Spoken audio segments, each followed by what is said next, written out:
guard, 6'8", 210 from Arizona State, number 33, Sam Williams. At center, 6'10", 255 from Petersburg High School, number 2, Moses Malone. At one guard, 6'1", 181 from West Texas State, number 10, Maurice Cheeks. And at the other guard, 6'3", 190 from Southwest Louisiana, number 22, Andrew Toney. The head coach, Billy Cunningham, assisted by Jack McMahon and Matt Gukas, and trainer Al Domenico, the Philadelphia 76ers. And now, let's meet your Indiana Pacers. Starting at one forward, 6'6", 205 from Arkansas, number 8, Tony Brown. And the other forward, 6'11", 240 from Ohio State, number 32, co-captain Herb Williams. At center, 7 feet, 250 from Missouri, number 40, Steve Stepanovic.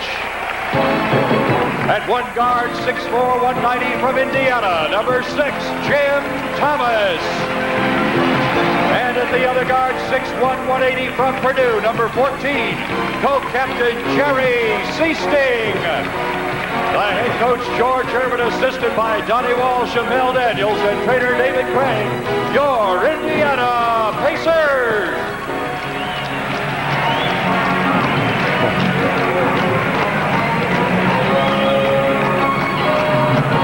The officials for tonight's ball game.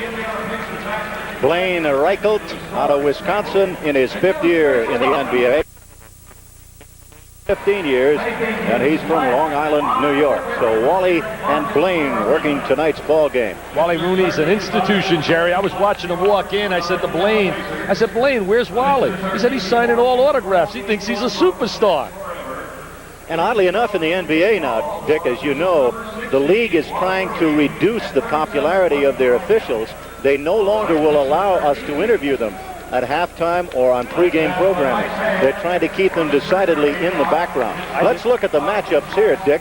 What do you see that might be difficult? Seasting trying to check Cheeks or not? Seasting playing Cheeks could be a problem because Jerry is a tough, gritty player, but he doesn't have the kind of quickness that Maurice possesses. I think the major problems in the middle, whether or not Steve Stepanovic can stay out of foul trouble, because remember, we don't have the kind of big people off our bench who can go out and play someone like a Mr. Malone. It's Philadelphia in red, driving to our left, to our right, the men in gold, and in blue, it's Herb Williams jumping against Malone. Williams 6'11", and Malone 6'10". Stepanovic goes to Seasting. That's Brown in the corner. Steve will have to shoot outside and keep Malone away from the bucket. Seasting, bingo!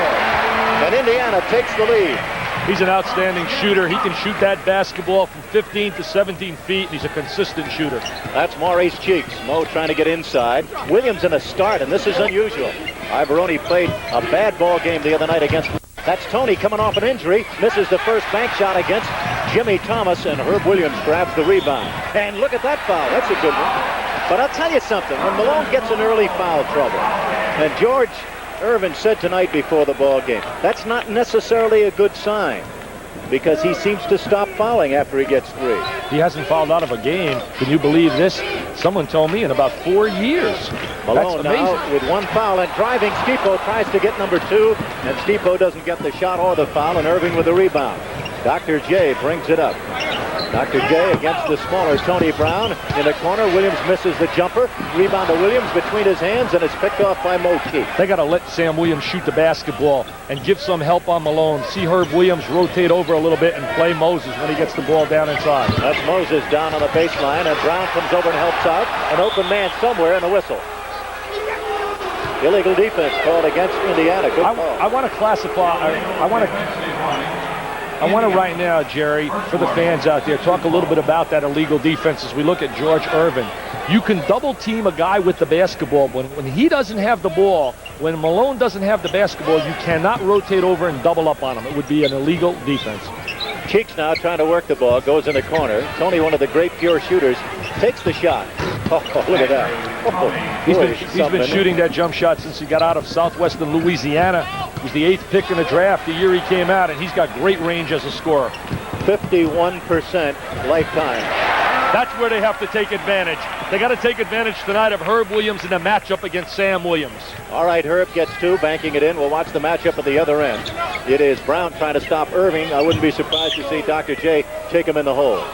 The foul going to be called against Stepanovic with the elbow, and the crowd does not like it. Hey, want to remind you of a ball game coming up here on Wednesday night. And Wednesday night will be a big one because it'll be Magician Night as well. A big promotion. Blackstone the Magician performs in concert after the game. That's the Doctor dropping one in as we talk about Blackstone the Magician. He's been a pretty good magician throughout his great career in either league, the ABA or the NBA, traveling against Williams. You mentioned Julius Erving. He's been an absolute class performer all throughout his career, both, as you stated, at University of Massachusetts. In the ABA, he played with George Irvin with the Virginia Squires. And we're going to talk about that. Dr. J will be on with Jan Odell and George Irvin at halftime. We hope you'll be on hand for that one. Should be an interesting halftime show. That's Tony in a tie game at 4. And that's Cheeks trying to break the tie. Stepanovic with a rebound. Maurice Cheeks has a rare quality for a point guard. He can shoot the jumper despite the fact that he missed that one there. Jerry Seasting, who is shooting very, very well. Over 50%. Whacks that in.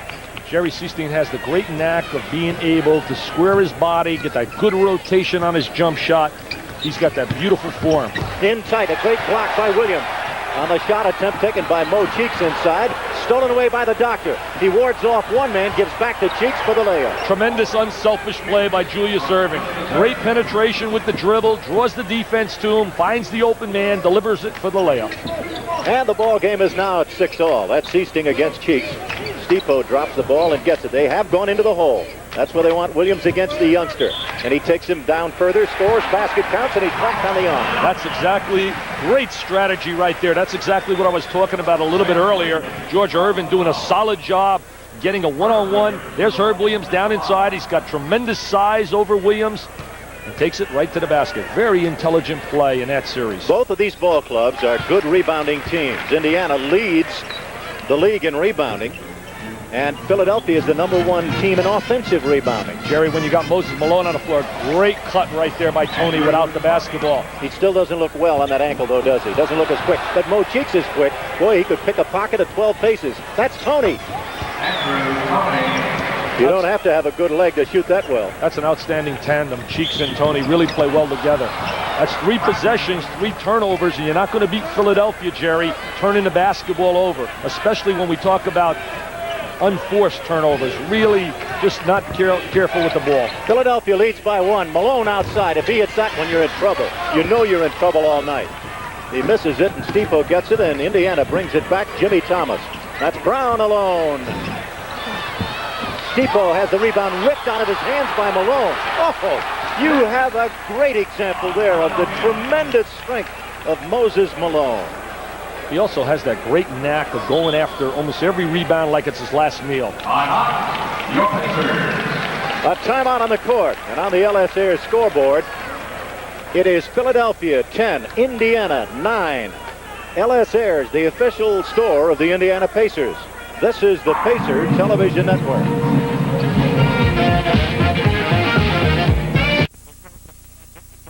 About their great offensive rebounding this year, what are some of the other attributes of the 76ers? 76ers are a great team defensive basketball team, and to be a great team defensive team, you must do basically 4 things. Pressure the basketball, and they do that with Cheeks. You must shut off passing lanes, and they do a good job of that. And number 3, you must beat cutters to the ball, and the final facet, you must block out, and they do all 4. That's Irving getting the rebound and taking it all the way for 2. He's poetry in motion. He's like a Baryshnikov in shorts. He's absolutely just a magical performer. It is 12-9, and the score gives the advantage to the men in red. That's the Philadelphia 76ers. Many people picked them to beat Boston this year, especially with Henderson leaving the Celtics, and I think they're right. I agree with that statement. I think Philadelphia's the team to beat. That's what Stepanovic has to do tonight, show his flexibility, because he'll take Malone away from the basket by playing on the perimeter. It is now 12-11. Philadelphia, first quarter. Moses in the hole, triple teamed and shoots it anyway. He doesn't get it, but look at who's here. He misses the layup, gets it back, tries it on the other side, and he's fouled. He'll go to the line, and he'll get 2. He's just such a great high riser. He's an absolute penthouse player. He plays on another level.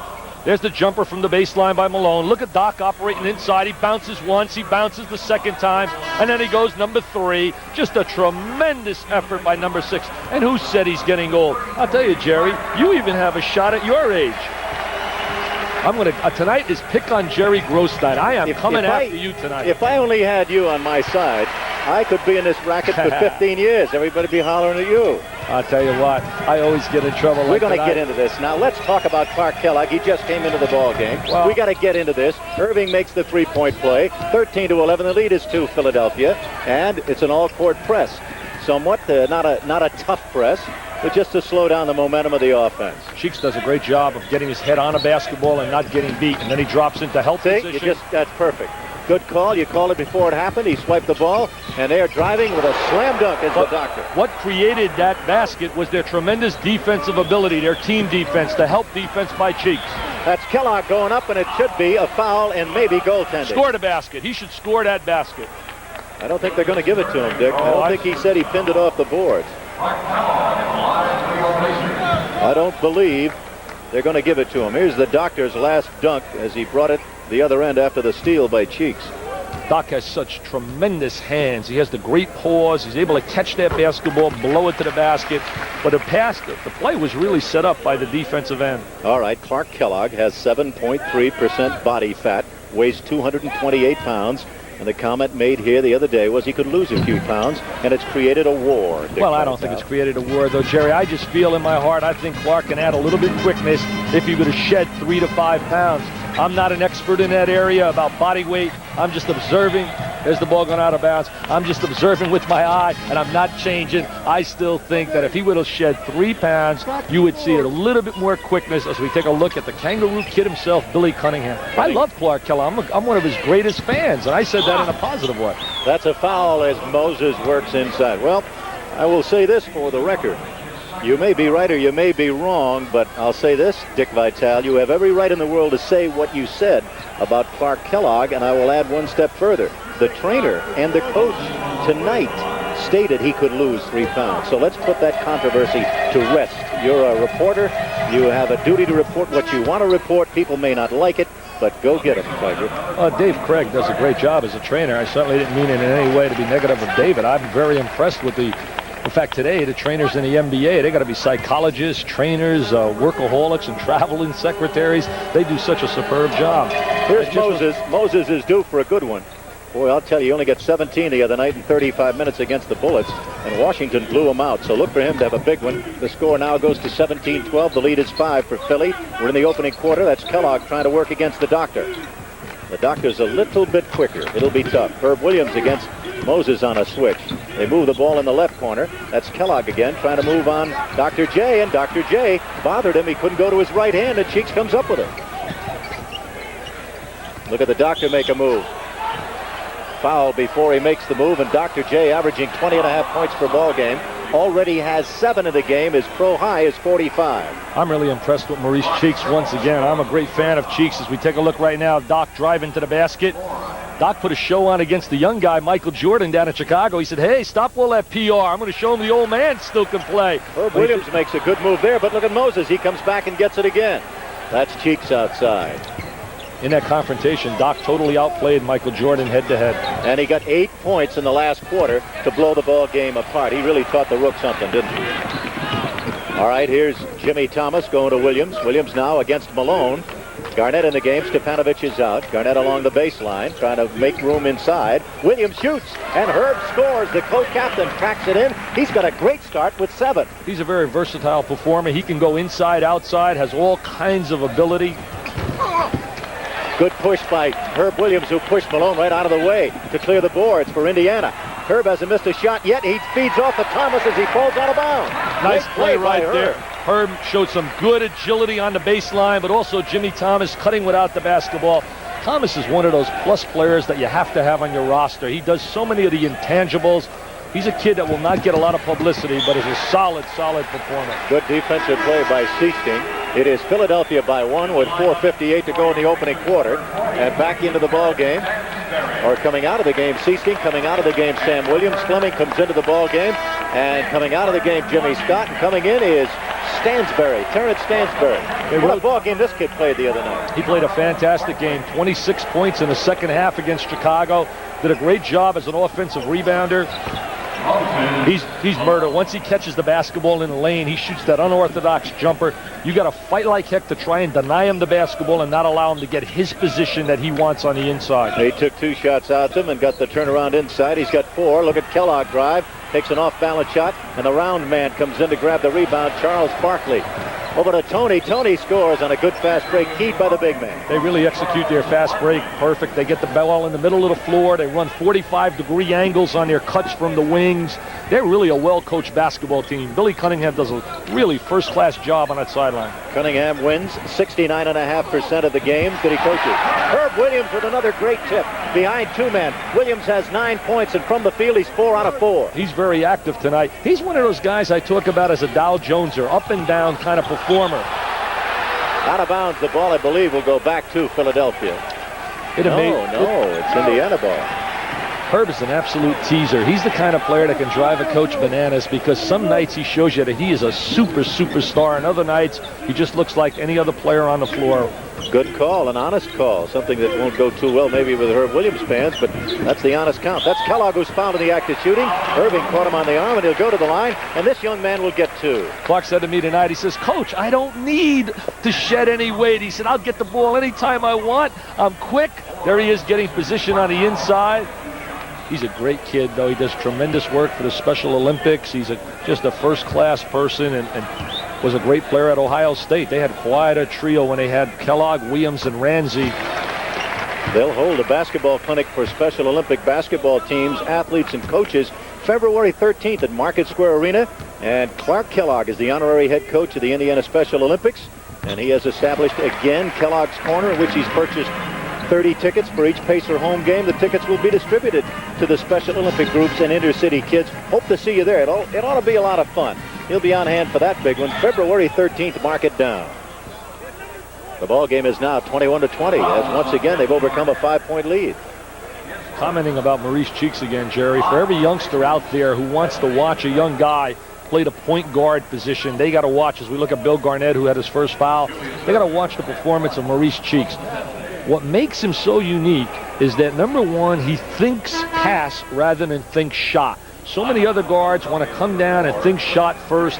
He's very unselfish, and then he really punishes himself on a defensive end. And that is really what really separates him from so many people. And Jack McMahon deserves all the credit, the assistant coach, for finding Maurice Cheeks out of Chicago, West Texas State. He was a second-round draft choice. Jack McMahon has the record for selecting the greatest draft in the history of the game in his first year with San Diego, the old Rockets. That was a great draft for a lousy ball club. Tony's shot is good. What I mean by that is he got some talent that went on to play well, and he got into the playoffs. An amazing job. He's really a very knowledgeable guy. I love talking basketball with him. You know what was really interesting tonight? I took a cab ride. It was too cold for me to drive over from the Hyatt, and the cab driver... Yeah, listen, Dick, let's lay it on the line. You're too cheap to buy an overcoat. I've heard that from the players. You're probably right about that. You got to buy all the money that Mel and Herb are paying you. You got to buy an overcoat. That's Garnett driving. He's got it in and out. Oh, boy. Oh, he got robbed on that tough drive. He isolated himself. He really likes it here in a Pacer uniform. He said, I feel a little bit more comfortable. I'm getting some playing time. There's Garnett now working one-on-one. He's going to take it up strong. He gets inside position on Barkley and gets fouled by Barkley. Barkley will foul quite a bit. He's foul prone. In fact, they've had a lot of problems keeping him on the floor. But I want to get back to my cabbie friend, Joey Compassetto, his name was. I knew he'd be Italian. A real paisan. I knew he'd but be he Italian. was. And listen to this. This is true.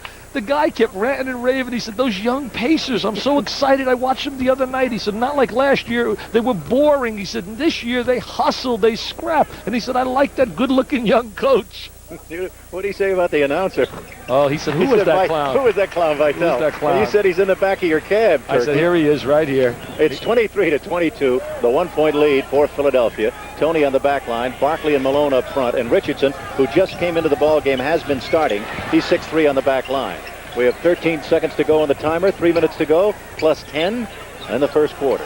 Richardson looks into the hole. He's triple teamed immediately. Look at that. He still gets the shot up and follows behind 3 men. Tips it in the air over the backboard and almost out of bounds. The pass underneath the backboard is thrown back in play. over to Tony. Barkley saved it from going out. Now they get another 24. Why, I don't know. It didn't hit anything. They shouldn't get another 24. Look at Malone power his way inside. That's going to be a foul on Malone. He was all over the back of 2 men. Oh, my goodness. They call the foul against Indiana. Malone looked like he knocked 2 bodies down. Herb Williams' first foul. Washington blew these guys out 120 to 105 last night. And Moses struggled, and so did Dr. J. A timeout on the WTPI scoreboard. It is Philadelphia 23, Indiana 22. WTPI 107.9 FM. The top for Indianapolis. This 50 remaining in the opening quarter of basketball. Moses will get a pair. The score is 23 to 22 as the young Indiana Pacers, who play here on Friday night against Kansas City, are playing well against the 76ers. Bobby Jones in the ball game. Mo's shot is good. Dick Vitale, you talk about stats, and everybody wants to know which team scores the most and which team plays the best defense. What's the key? I think the key is the differential. I think the key is definitely the margin of difference. Whenever you talk about a team, you look at Philadelphia, they score at 116 points plus a game and give up 108. When you got a +8 margin in the NBA, that's a tremendous. Look at that play right there. Herbie Williams, make me look good. Be a superstar, Big Herb. Takes it to the goal one-on-one. It says, hey, I am on fire tonight. Get me the rock, Coach. 5 in a row, Coach Vitale, for Herbie Williams. He's got 11. And it's 25 to 24 Philadelphia. But Moses goes to work and gives it over to Barkley. And Barkley gives it back to Moses. Or I think Moses goes in for the score all alone. That's Garnett going back the other way and beats Tony and beats Malone. That's one of the great assets of Indiana this year, running the basketball up the floor, beating the defense in transition. Tremendous basketball and getting the ball quickly out for the quick score. Malone has 10 points in the ball game, 11 for Williams. They're the leading scorers. They got Williams playing him now, and he's locking on a box. Bobby Jones misses, and the man who's done it all, Williams, grabs the rebound. That's Stansbury giving it in forecourt to Fleming, who had the great ball game against Chicago the other night. Garnett with it. Looks to the cutting man. Kellogg beats his man and banks it up and blows the layup. But he beat his man, Bobby Jones, one of the better defenders in the league. He did a great job of getting inside position. Bobby, who is, as you mentioned, an all-defensive performer, allowed him to beat him to the ball. And Garnett grabs the rebound. He out-positioned Bobby Jones. Hey, I like Garnett. Garnett is really going to be a productive player in the Pacer yellow uniform. A bucket here puts Indiana into the lead. There's the cut play over to Fleming, who's fouled, and Byrne goes to the line after that super duper performance the other night against Chicago. What's really amazing, look at the cut without the basketball, and there's the foul right there. But here we take another look. No way should a guy be able to cut down the lane as we look at Fleming taking the ball to the goal. Nobody's stepping out on the screen. See what happens there, Jerry? He's coming off a screen. The guy that's being screened's got to step out and hedge and give a lot of help. He hits at the foul line only 70%, which is not good.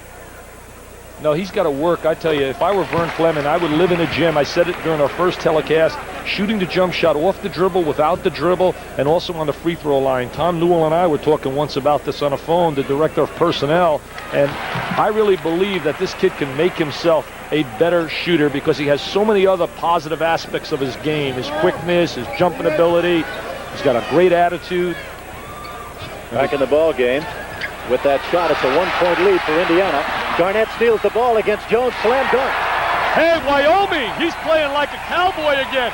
Jerry, they tell me in a WAC conference when he became the 4th player selected in a draft, he was awesome. I used to speak to Smokey Gaines, the coach of San Diego State, about him, and he told me there's a turnover. Off Moses Malone's foot, 50 seconds to go in the first quarter. It's 30 to 27. The young Indiana Pacers are leading, would you believe it? Are leading Philadelphia. Stuart Gray in the ball game. Good It ball. is Threet in the ball game also. Good Coming ball. off the back line, Sidell Threet. The shot's missed. Malone with a rebound.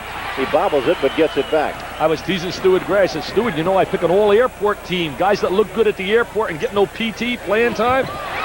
I said, Stuart, you're a leading candidate to make my all-airport team as Richardson hits the jumper. On the play, Malone tripped over Stuart Gray. Landed on one of the landing gears, and down he went. And no injury. They're both up. Unintentional foul. I don't think Moses is mad, and I know that Stewart isn't. The score now is 30 to 29 with 14 seconds to go. We'll count you down on the 10-second clock. Jerry Stewart's a real project as he lays a screen. He never really had any real... He never had a real chance to play in a post especially at the low post area, and they really have to work with him and teach him big man moves. Three, it misses the shot. 2 seconds, 1 second. It'll count if it goes. But it doesn't go, and that's the end of the first quarter. At the end of the first quarter, the score, the Indiana Pacers 30, the Philadelphia 76ers 29. This is the Indiana Pacers Television Network. We're back at the Indianapolis site of the Market Square Arena, where Indiana is shooting incredibly well under Dick Vitale. They're really getting some good shots out of their half-court passing game and also out of their running game, shooting 58%. On the other side of it, Philadelphia, normally a 50 percentile shooting basketball team, shot only 41%. Philadelphia likes to run a two-man series on the left side of the floor with Malone and a good wing jump shooter, so that you have to play him honest. You'll watch it set up right there. There's the two-man play. No, they overloaded that time. No basket. Let's bring you up to date on the starting lineups. Clark Kellogg, Herb Williams, Bill Garnett up front for Indiana. And Jerry Sichting, the co-captain, along with Herb Williams on the back line with Jimmy Thomas. That is Sedale Thrift, or Sedale Threet, rather, not Thrift. Sedale Threet, and there's an offensive foul against Garnett, who gave somebody the hip. Well, he gave the hip to Threet. Threet did a great job of getting over the top of a screen. You don't want a player to go what we call fourth man when coming off a screen. You want him either to go number 2 or number 3, slide through the screen or get over the top. That time he got over the top and drew the foul. Bobby Jones to Richardson. He's knocked down, no whistle. Look at that, in tight for the layup, and Moses blows it, gets it back. Watch it go this time. Stolen away, and Jones gets it. There's the intangibles of Bobby Jones out of North Carolina University. Just an outstanding performer. So unselfish. On most teams, he'd be a starter. On this basketball team, he's willing to come off the bench.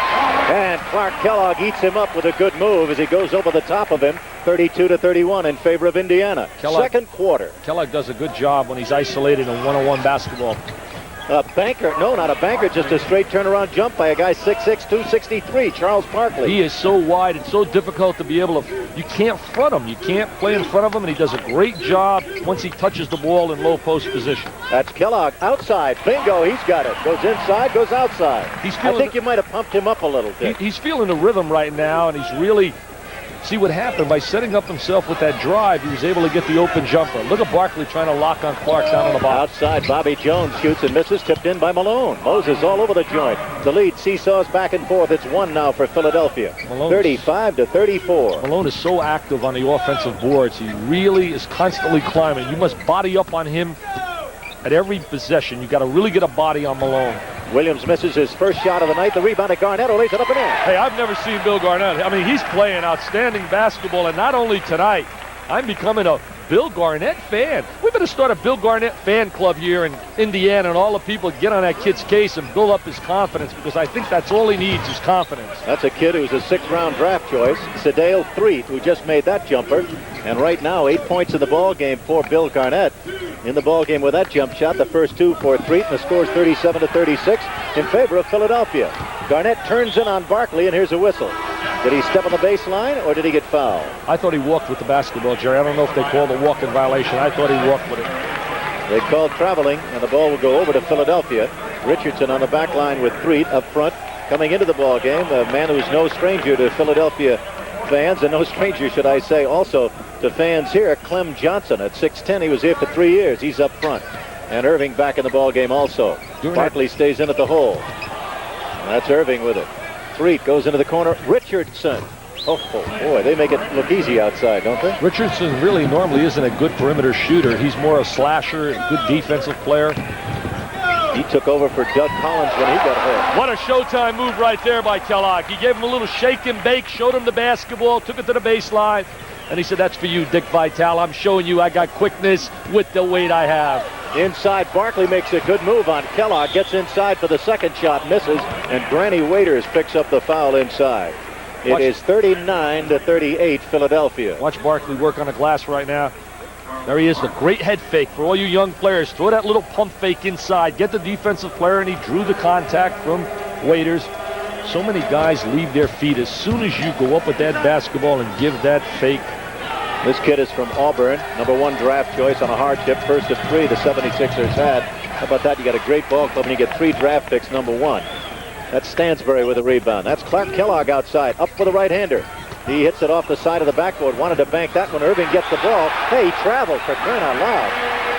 And the only man who knocked him down was one of his own men. And then Doc says, hey, I was knocked down. Julius but Doc couldn't see who knocked him down. Julius is saying, hey, where's the foul? Don't you know I'm number 6? I'm a superstar. You know why he wears number 6? He wears number 6 to indicate when he came over from the ABA, he was a 6. The deal ran about $6 million. He was the $6 million man. Thomas outside misses. Kellogg with a rebound. Behind Threet, lays it up and in. Kellogg's another one. We're watching two of the great offensive rebounders in basketball tonight. Moses Malone and Clark Kellogg. 7 points for Kellogg, and it's 40-40 on the left side. Richardson in the hole. It is Clement trying to set a screen. That's the Doctor driving and missing as Clement Johnson tried to set the pick inside. What they tried to do there, they established two-man basketball on the left-hand side, and then they put Doc at the foul line to get him isolated in a one-on-one by opening up the lane. He drives down the lane. Hey, I'll tell you what, those legs are in like 34, 35 years of age. To me, he looks, the shape he's in, he looks like he could play another 3-4 years. Foul is on Tony Brown. It'll be his second. There over the limit. Both teams are, and the score is 41-40. I don't know. The Doctor is at the line. Did you see the fight between Bird and the Doc? Yes, I did, Now, Dick Vitale. I thought definitely, from my observation on TV, I thought Bird definitely was the aggressor, and that Doc really was an innocent guy who just really had no other choice but to come back. That was just my opinion, even though I'll tell you this, too. Well, Bird is the best player in basketball. I got to disagree with you again, although there's a shot by Stansbury inside. He doesn't make it. We'll get back to that. Here's the Doctor with the ball in forecourt. Richardson over to Irving. There's the Doctor driving back outside, and Threet. An air ball, and look how Kellogg out-rebounded Barkley. Can't shoot too many more like that. You go from NBA to CBA. Basket counts by the electrifying Terrence Stansbury, a rookie. He loves doing it because he knows the game's being televised back to the city of brotherly love, and he's from Philadelphia. Take a look at Stansbury. Do it, Terry. Show all the people back home in Philly, the Temple All-American. He's saying, look at me, Mom. Look at me take it to the goal. And Mrs. Stansbury's jumping up in the living room out in Philadelphia. Before the ball game, he was not fouled in the act of shooting. The basket counts, and the foul is against Philadelphia's Johnson, who belted Waiters. So Waiters scores at the line. But the basket did count, which means the Pacers lead by 1. Or in the second quarter. Threet has it, brings it up. Getting back to that Bird fight with Irving. It was difficult to see who started it, although we heard from the grapevine that it was started by Bird's elbows. That's a backcourt violation. But what amazed me was Malone was holding the Bird man, holding Larry, while Irving was popping away at him. I think they should have thrown all 3 of them out for at least a game. 1 or 2 games. But I'm not the commish. That's Waiters outside. Missing. The rebound is up and in by Thomas. Jimmy Thomas, nobody blocks him out. I thought the commissioner really did a good job in that he evaluated the past records of Larry and Julius. They never really had been involved in any kind of conflict. Yeah, but you got to throw him out of at least 1 game. You got to suspend him for 1 ball game. I disagree with Barkley misses. That's what makes this broadcast so great we can argue. Loves to fight. Stepped out of bounds. Tough break for Indiana. It's 45-42. The Pacers lead. George Irvin is happy. His club is scrapping and battling, and we hope wherever you are, you're enjoying it, as I know they are at the Gateway Motel on Lafayette. They had a big sign up there today in their 16th. Come on down and watch the game. Pacers against Philadelphia. Waiters comes out. Stepanovic comes back in. That's Malone outside. Stansbury with the rebound. Stansbury gives you a lot of size at the guard slot. He's very active, moves well without the basketball. He's got a lot of size right now, and Cheeks down inside. Stepanovic inside, banks it and misses. Malone is 2 out of 8 from the field, and you know he'll get better. That's Irving trying to go one-on-one. Cross court over to Richardson. Moses, look at him keep the ball alive behind Stepanovic. He just never stops. He's a workaholic. He's a blue-collar man. I call the Doc a 3-piece suit guy. Looks like the guy at the bank. Does it pretty. Moses doesn't get it done in pretty fashion, but he gets it done. Timeout on the court on the LS Air scoreboard. It is Indiana 45, Philadelphia 44. LS Air is the official store of the Pacers. This is the Pacers. A big battle between, for at least honors, to lead the ball club. 11 points for Herb Williams and 11 for Clark Kellogg. They're the leading scorers for Indiana. 10 points for Andrew Toney and for Moses Malone. 9 for the Doctor. And we have a ball game now with 6.5 to go in the first quarter. I beg your pardon, in the first half, the second quarter. And it's a 1-point Indiana lead. And Tony Brown will inbound to Jerry Sichting. Look at the shooting percentage of the Pacers. Dick, that's amazing. Well, they're getting good shots. They're really getting a lot of motion out of their passing game. And they Foul called against Indiana. Somebody belted Stipo with an elbow, and it was the doctor. He got caught with the left elbow. Good call. Watch his left elbow. There's the baseline jumper by Jimmy Thomas. He takes the baseline jumper. There's Doc inside. He gives a little shove. He's holding. He tried to pull one of those experienced moves. Hold with the left hand. Make like I'm rebounding with the right. Herb Williams has it. Head of the key. Goes to the left of the lane. Can't get in. Now Stefanovic has it. 12 seconds to shoot. He's got to take Stipo with a hook. Great block by Clem Johnson. And taken away by Irving. Irving brings it up. Both ball clubs in foul trouble. Johnson had a good year the year they won the championship, but had a very subpar year last year coming off the bench for Malone. Johnson makes the play. Shoots normally 49.5%. Spent 3 years at Indiana. 6, 7, and 9.5 points per ball game. And those 3 years never really has done a heck of a lot in scoring. Sichting has it, and it's 46-45 Philadelphia. Williams. And a foul called against Clement Johnson. He'll get 2. Clement Johnson, Jerry, he's one of those role players as we look at number 45. You're looking for him to give you 17, 18 minutes. There's Herb. He's isolated, takes the ball to the goal. Johnson rotates over in help position, makes contact on the arm. But he's a solid role player, the kind of guy that's flexible. He can give you some power forward time. He can give you some time at the post position, backing up Malone. And you got to have people like that. You can't have all stars on your basketball team. Stefanovic has been held at 2 points. Herb Williams at the line, looks for his 13th. This guy may replace Mark Ivaroni. He may see a lot more time. That is Clement Johnson. The shot missed, and Cheeks has the ball because he's in the doghouse now. They're playing him at the power forward slot. They usually use him just to back up Malone, but there's some real contact going down inside. Williams and Malone going at it. Let's see who they call the foul on. They call it against the superstar. They call 3 seconds on Malone. They call him locking inside. Herb was able to get him down into the lane. And Malone looks at Wally Rooney and says, "Hey, Wally, I'm Moses Malone. I make $2 million a year. You don't call that on me. I'm the Rolls Royce man." Brown. 48-46 Indiana. Walter Mitty special. Tony Brown from out of Arkansas. What a story he is. When you think about a guy who was out of basketball, not even in the CBA, and here he is. Oh, little words going on out there. Between Malone and Herb Williams. Hey, go please tell Herb. You got to be smarter than that. Don't pick anything out with Mr. Malone. Billy Cunningham, the back of his head, barking something on. I'll tell you, you don't want to get Moses mad. It's like when Kareem gets mad, he goes on a scoring tear. When Moses gets mad, he knocks down backboards. And Stipo will come back in the game very shortly to get some more beef in there. Williams is trying to block out or three-quarter. He's trying Malone in the hole. Watch this battle. He wants the ball now. He wants it now. Look at that. That's for bragging rights. He's saying, hey, I'm going to show you right now why I'm a superstar. I'm going to lock inside and get great post position. A good move by Irvin to get Williams out of the ball game right now. Get him out. He's having a good night. Get him out of the ball game before Moses gets angry. Well, not so much getting angry as much as getting himself really deep into foul trouble, Jerry. They're going to just keep going down inside to Malone, and he's almost unstoppable once he gets on that box inside. Herb's got 2 fouls on him. Stipo's got 2. Stipo back in the ball game. Moses at the line.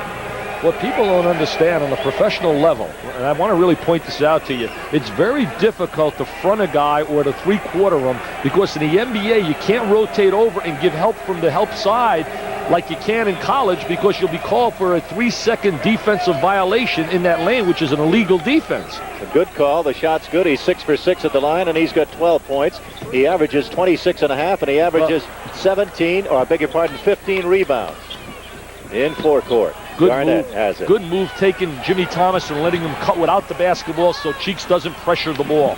Stefanovic has it stripped by Mo Cheeks. Mo's on his back. He's finally tied up. It'll be a jump between Stefanovic and Mo Cheeks. Jerry, what you try to do against Maurice Cheeks, you like to get your handler to give the ball up, cut without it, so he is not applying the pressure on the basketball because this guy puts so much pressure and he creates more turnovers in the backcourt. Every year he's up there on top practically, or 1, 2, or 3 in steals in the NBA. The jump should be won by Indiana. Stefanovic 7 feet and Mo Cheeks, the little guy, at 6'1", taken away by Indiana. Indiana and Philadelphia, 48 all and a traveling violation, no basket. The crowd did not like Rooney's call. George Irvin didn't like it either. He didn't like it at all. He called it a makeup call. All right, Cheeks is against Seasting. Thomas picks up Andrew Toney, who's been as hot as a firecracker with 10 points. And he's 4 out of 6 on the back line. That's Clement Johnson. Look how far off they drop off on him. That ought to be an illegal defense. No call. He wasn't even close to him. That is Clark Kellogg, but he got away with it. Irving has it. Back to Toney. And Toney's traveling on the play. And Indiana gets a break. Andrew Toney right now, he's still able to shoot the basketball, but fatigue could be a factor because he hasn't had a whole lot of playing time within the last 10 days. And you have to build up your stamina, and that's exactly what Clark has to do with each game, is get back his playing game stamina and rhythm and timing. That's Vern Fleming on the back line to Stepanovic. Look how they drop off. That's an illegal defense and no call. And the shot by Seasting. Bingo, he's got it. And Irvin wanted the illegal zone defense call. Didn't get it. I think he'd rather have the jumper by Seasting. They did a great job of executing. Oh, he's calling a technical on it. I don't believe him. I don't believe how Reichel could call a technical foul on that obvious miss by the official. He turned around. I don't know what George said, but he called a technical on him, and the technical is against the young coach. It's $100 bye-bye for George Irvin, and at the line, Irving will shoot. Boy, we called it here. You know, you could see it was obvious, and when George griped about it, they nail him with a T. That usually happens. The coach might be right in his description as to what's happening, but the guy with the whistle gets the last word. Oh, good call. That's Irving. Boy, an air ball by the Doc. It's saved on a great play and tipped back by Cheeks, but Vern Fleming has it in a 50-49 lead, and it's a 2-on-1. Irving the other way to Cheeks. Forget it. They really know how to execute 2-on-1 basketball, even though in that case it was really 2-on-zilch, 2-on-zip. We have 3:20 to go in the second quarter. 51-50. Philadelphia leads. Garnett against Malone. Wants to drive on him. Does, and a whistle. Either Johnson fouled him or Malone fouled him. And Malone has 1 foul on him in the game. Now he's got 2. Garnett isolated right here, number 20 against Malone. Takes the ball on him to the basket. Wants to beat him with his quickness. And he gets Malone to foul him. George told me before the game, Dick, he wants to take Moses outside and have either Stipo drive on him or Garnett drive on him. Get him in foul trouble. That's one of the positive parts of the passing game, where your players are constantly interchanging in position the way Indiana runs the passing game. They utilize either a 5-man passing game or a 4-man passing game with one guy posting on the interior, and they're always interchanging positions, moving on the movement of the basketball, and you're taking guys inside, outside. Gets everybody involved into the offensive scheme. Indiana leads by 1. Alley-oop play to Irving inside. No good. 3:06 to go in the second quarter. Indiana's not intimidated at all here tonight. What a block by Johnson. Great block by Johnson. There's a pass to Dick Vitale, but Dick blows it. No, you never had a chance. I thought they played a little bit scared when they played in Philadelphia, and they went down there to play the class Philadelphia 76ers, but tonight they're not intimidated at all. Timeout on the court. The WTPI scores lead is 1. Garnett is against Malone outside. Fleming goes against Toney. Drives on him, and he's fouled in the act of shooting. He'll get 2. Vern, maybe it's me. I think Vern dribbles the ball a little bit too high. When we take a look at him driving to the basket, as we watch him right here with his quickness, I think he shows that ball a little bit too much and has it a little bit high. I think he's got to work on getting down a little bit more with his body, and I think it will help him with a little bit more acceleration and quickness, and more than that, it would give him a little bit more control of the dribble. All right, Coach Vitale, Fleming's first shot is good. Vern Fleming averaging 12 as a rookie. Now has 3 points in the game. He's 0 for 2 from the field. What a nice kid. He was absolutely beautiful to interview after the game. He was so happy with his performance against Michael Jordan. I really believe he got fired up because he knew that was his former teammate with the Olympics, and he wasn't going to allow him to show him up. 3-point lead for Indiana. Into the post it goes to Malone against Stepanovic, and he scores inside. When he gets it in there, forget it. Well, they run that 2-man play. It's so difficult to defend him. People have no idea how tough it is to stop that. You scored at it, came off the glass. Once the ball makes contact on the glass, the defensive player cannot touch the ball. I don't think Garnett has played 12 minutes, and he's got 12 points. He's done it all. There it is on the glass. In college, you can go up there and get it on the glass, especially if it's on its way up, not on its way down, not in the NBA. That's the big difference. That's Malone goes into the corner and pumps one in. Malone started slowly. He's got 16 now, and in this corner, he's 3 out of 5. He was 2 for 6 in the first quarter. Cheeks with a great block. Irving has it. 56-55, Indiana. Here comes the doctor. Cheeks He is hits such the a open hitting man, player. and that's 3. Oh, my. That's a tremendous pass. He threw what we call a skip pass right over the top of the defense. Cross-court pass. Years ago, they said, don't throw that pass. That pass is definitely a weapon, especially in college against zones or in the NBA against help defenses. Double There's a teamed double up. immediately. That's Seasting in the hole, and it's blocked on a great play underneath by Cheeks. Here comes the doctor. His club leads by 1. Trail behind him to Cheeks, who scores. Great communication. Cheeks always in the right place at the right time. The doc with the little roll back to him. 1 minute, 30 seconds to go. 59-56 Philadelphia. Fleming behind Tony, goes up against the big guy, misses. The rebound is up and in by Kellogg. There's Kellogg working on the glass, but we got a little evidence of Fleming's ability on the glass inside. He's got the long arm. The Georgia Peach, Vern Fleming. This game brought to you in part by Chevrolet, who invites you to see today's Chevy, drive today's Chevy, and live today's Chevy. That's a 20-second timeout for Moses Malone.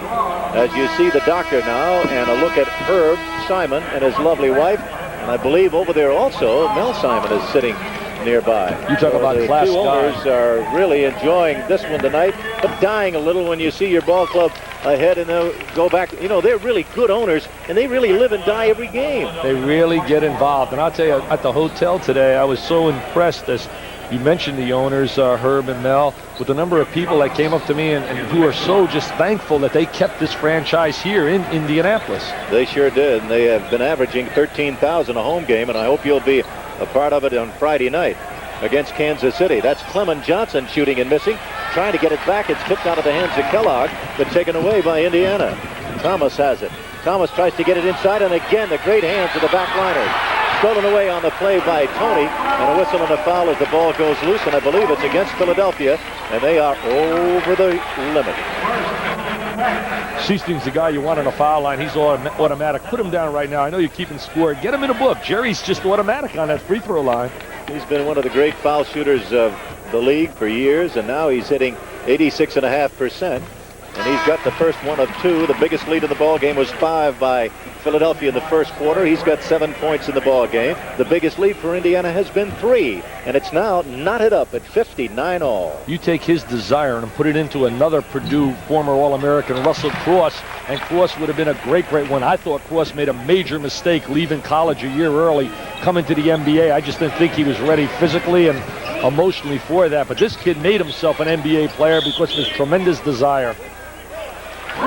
3-second violation called against Philadelphia. You see the time remaining in the first half of play. Dr. J will be on with Jan Odell and George Irvin at halftime. And Larry Conrad will be visiting with us also. In forecourt, Kellogg trying to go inside away from the ball. Stuart Gray back in. Look at the way they swing the basketball, get some motion, open up the lane for the drive, and Malone says, no, baby, not this time. Don't bring it to me, Garnett. Cheeks keeps it alive on a tremendous play. He misses the shot, and a foul against Maurice Cheeks, and Billy Cunningham is about to have a heart attack. He's so upset. He's jumping around. The Kangaroo Kid is doing it. Down to our left with 25 seconds to go in the first half of play. Stansberry comes back in for some offense, and coming out of the ball game will be a tired Bill Garnett. Now watch the press by 3 Cheeks and by Tony. They'll try and swipe the ball and get it back with an all-court press.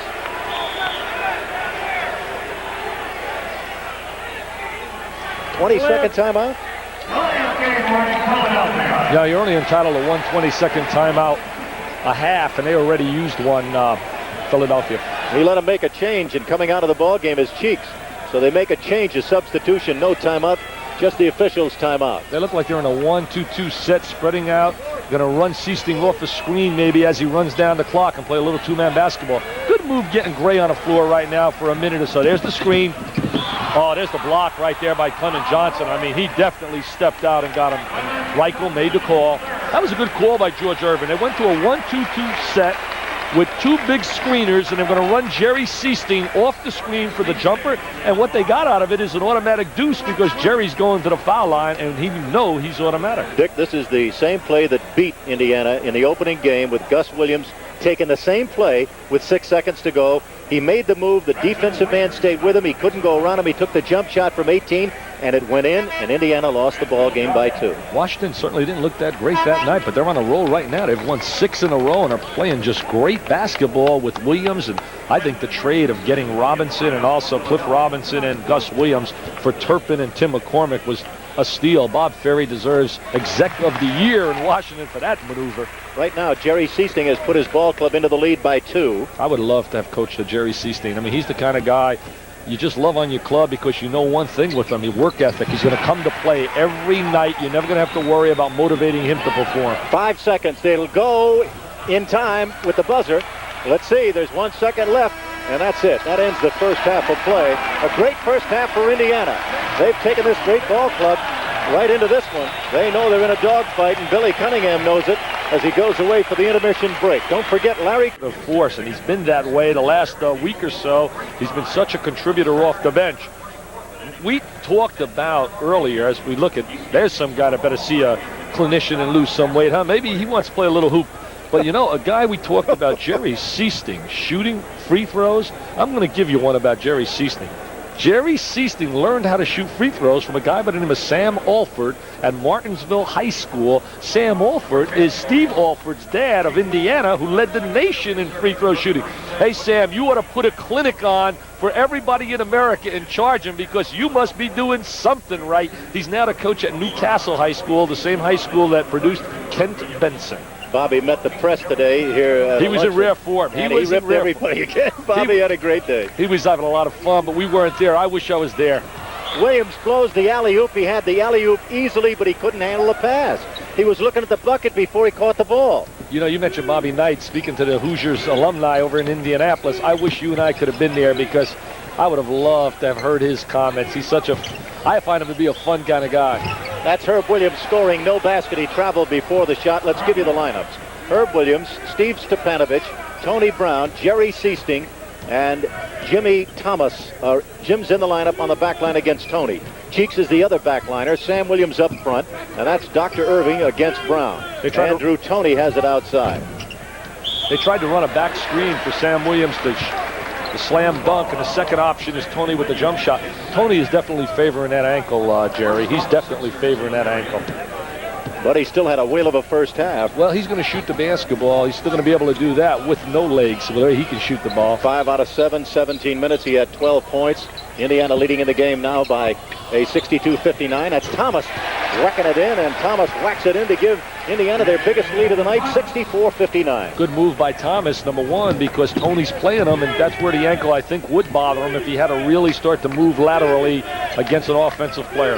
Got to keep Malone out of the low post. They're trying to get it back into him. Stipo knocks it away, and he shoots in the corner. Get the rebound and score, and build up the 7-point lead. That's Sichting. That's the kind of shot you want him to take. Make him force to the baseline. If he hits it, he deserves it. But you don't want him to spin to the lane where he's in great rebounding position. All alone inside. He didn't know he was all alone. And right away, it's a 7-point lead. And the Pacers have come out storming. Jerry, that's what I just told you a moment earlier. Thomas made him play by moving without the basketball, and I believe Tony's ankle is a problem. LS Ayers, Pacers 66, Philadelphia 59. LS Ayers, the official store of the Pacers. This is the Pacers Television Network. Billy Cunningham has talked to his team. They're down by 7. The Pacers trying to take it to the former world champions. That's Sam Williams outside. Andrew Toney with a bad wheel. He's at a bad ankle. Into Irving, and the Doc banks it up and in. The lead is 5. Doc made a good cut down the lane. Toney got caught behind the screen. He was able to get the inside position for the layup inside. He's got a bad left ankle. That is Toney. That means he shouldn't be able to move quickly from his left to his right.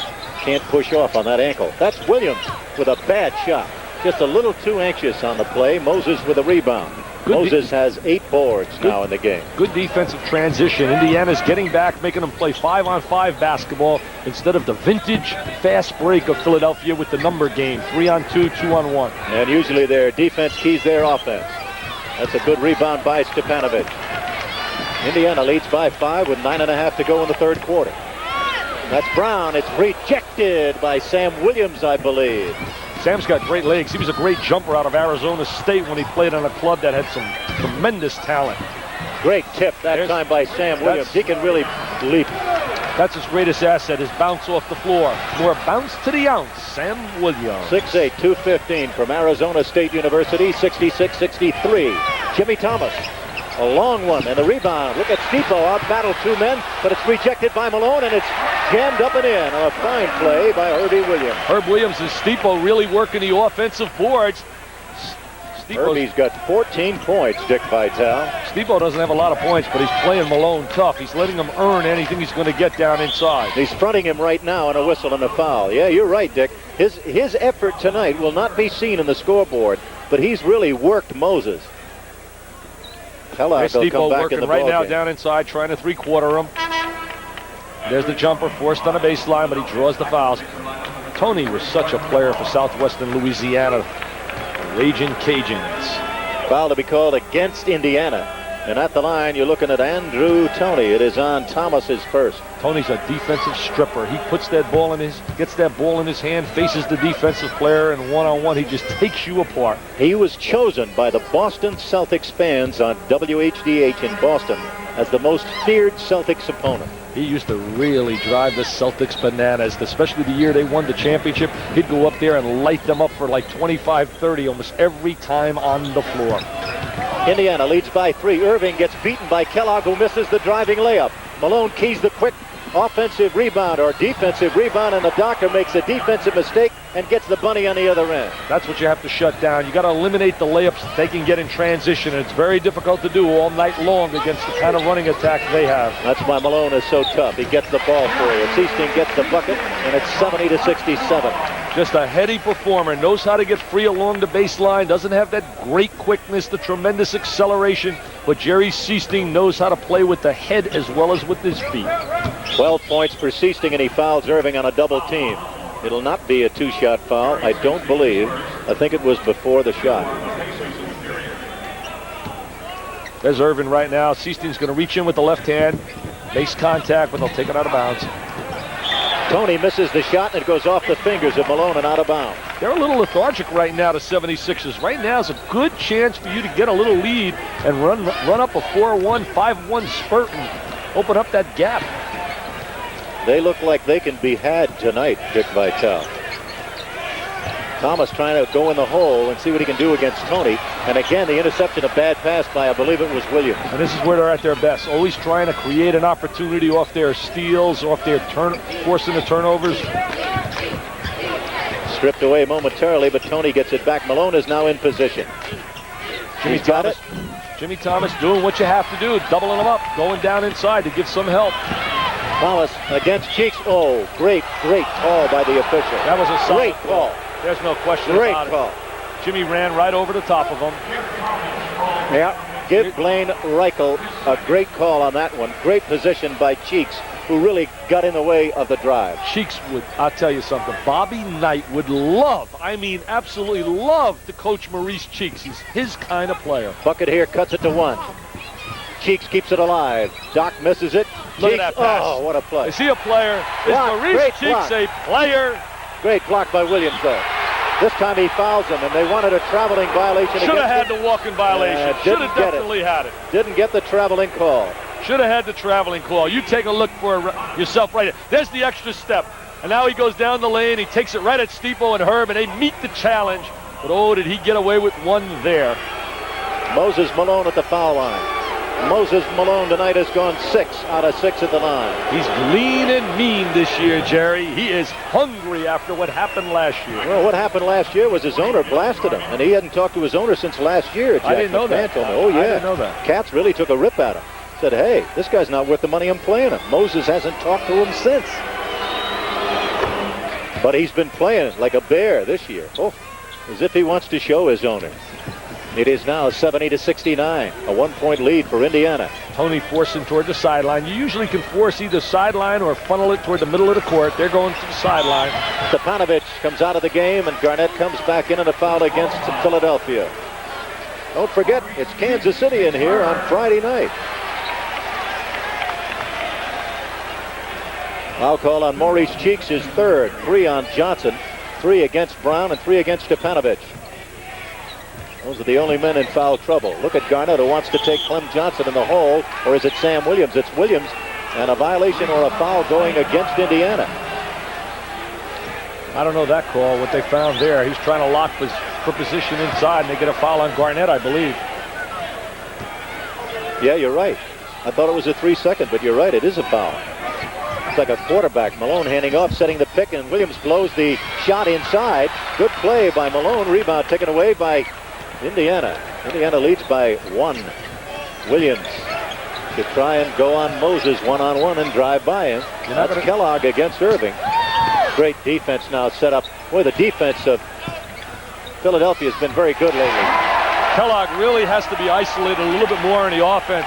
I was talking to Donnie Walsh about some offensive concepts the other day, and he said they are planning to do a lot more in isolating Kellogg to take advantage of his great one-on-one ability. Cheeks will kill you out there. He bangs it in, and Cheeks now has 8 points. He averages 13.5. Kellogg has gone 6 out of 10, and Kellogg right now has pumped in a total of, I believe, 15 points. That's Kellogg inside, and he's fouled. That was set up by the penetration of Seasting, and then the little bounce pass that he dropped inside to Kellogg, who was locking on a box inside. You watch Seasting operate on a baseline. Cheeks is forcing him baseline, trying to get help, and there's a little dumps it right into Kellogg, and Kellogg's now going to go up strong and go to the foul line. Kellogg at the foul line this year. Goes up there, looking. Here come the two rooks. Fleming and Stansbury coming in together, both about 6'5", both with long arms, give you a lot of quickness. I like that rotation of George Irvin. You know, George is one of those guys. I mean, if you can't play for George Irvin, you can't play for anyone, Jerry. He's beautiful people, and he's got such a good disposition, especially for coaching on the NBA level. Something I didn't possess, Jerry. I was either too high or too low, and you can't be. Dick, you didn't talk enough. You didn't communicate with your players. Probably That's right. That's probably what it was. You can't be that way in the NBA. With an 82-game schedule, you have to keep an even keel, and I really believe George Irvin's going to be a success in this league. Clark Kellogg leads the club in foul shooting. He is now 5 out of 6. He's got 17 big ones. 74-71. Indiana leads. That's Tony with his favorite shot in the corner. He's a great offensive player. He's just one of the great pure shooters in the game. He's got range as a shooter, and he has that great first step. He can drive with the basketball. He'll score in transition. He does all the things you'd want an offensive player to do from the guard slot. 1 point lead for Indiana. Garnett trying to go inside. Good defense set up now. That's Garnett getting inside, and he's fouled as they've tried to go to Garnett inside, and Williams hacks him on the arm, and Sam doesn't like it. Williams really plays very poor defense. He doesn't watch the man in the ball. He loses sight of the ball, and therefore a guy like Garnett can get free for a lot of inside shots. And we take a look at it right here. That's a no-no, letting the guy post you up inside that easily. He's trying to rely strictly with his great jumping ability to block the shot. Garnett very smart in getting good position on the interior. 4 for 4 at the foul line. Oh, I jinxed him. 5 minutes and 9 seconds to go, third quarter. The Pacers' lead is 1. They've never been behind in the third quarter. At the end of 2, they led 62-59. Kellogg had 10 in the second quarter. Moses, the leading scorer for Philadelphia, with 8. The lead is 2, and Philadelphia with Barkley back in the ball game. He's a human spaceship with the agility of Dr. J. Bad pass picked off by Kellogg. That's Fleming up against Barkley. Banks it up. It's around the rim and out. Tipped up and missed by Garnett and out of bounds. Indiana ball. Indiana ball. Very tough shot right there by Fleming. Very tough shot. He's lucky he didn't get a charge on the play. Barkley looked like he established position.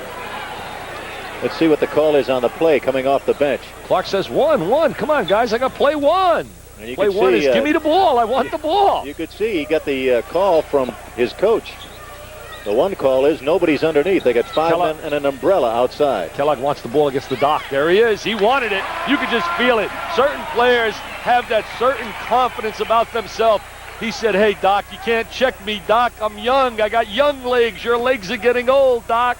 7 for 11 on the night from the field. 19 big ones for Clark Kellogg. Irving outside answers the call, but doesn't get it. He tried to show Kellogg what he could do from there, and here comes Clark with the ball. The lead is now 4 points, Dick Vitale. They got to get a good shot in this possession right here. Field goal, offensive efficiency. Not a good shot, even though it goes down. Not really a good shot, but it went down. George Irvin says, I love that shot, baby, as long as it gets nothing but net. 7 for 9 from the field for Williams, and it is 16 big ones for Williams. And for the other Dynamo in the corner. 19 for Kellogg and a foul against Indiana with 3:55 to go in the third period. And it is 79-73. Cheeks shakes him with a little shake and bake, a little yo-yo move, gives him a little stutter step. Stansbury's really got to work Terrence on his defensive ability. Beating a guy, we call it drive him, beat him, and turn him. You got to drive him to a spot, you got to beat him to that spot, and you got to turn him to where you can get some help.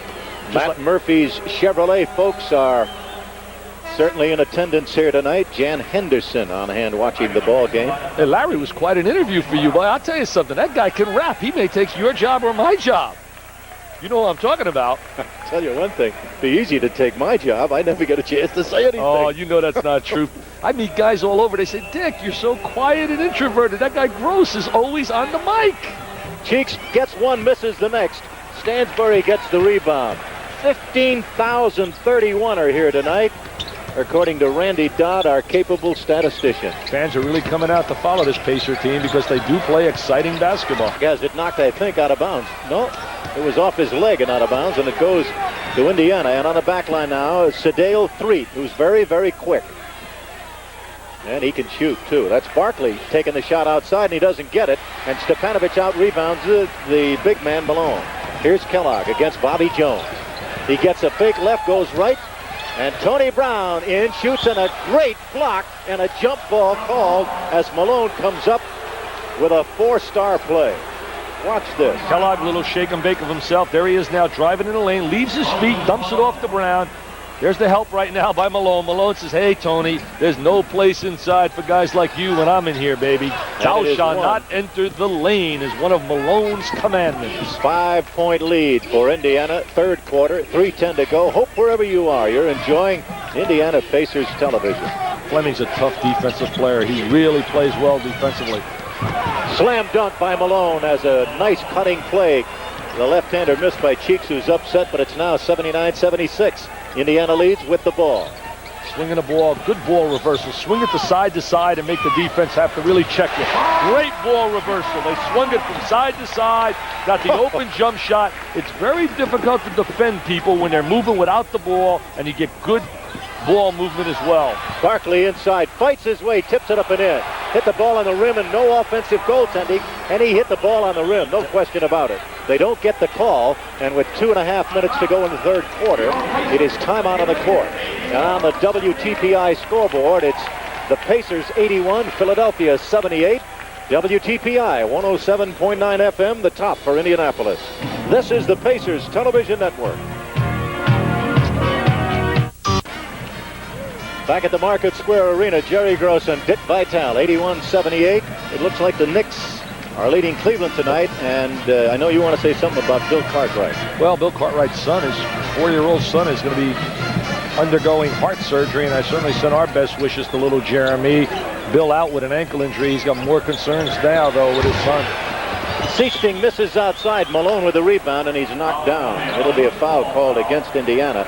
You know, you evaluate this ball game, and the shooting has been outstanding for Indiana, but as you look at this ball game, this club, Philadelphia, Dick, you were remarking, they're just so dangerous. They look like they can explode on you in any instant, and it's almost like waiting for the guillotine to drop. I feel it's the danger zone right now. You're up 2 on them or 3 on them. They have a great spurt basketball team. They're a kind of team that can rip 11-1 on you, 9-1, 9-2, and just get out of the gate and put you away. And I thought there were a few moments in that third quarter, earlier part of the third quarter, where Indiana had them in a situation where they could have ripped off a bigger lead. Moses' shot gives him 8 out of 8 from the line. Now it's 8 out of 9.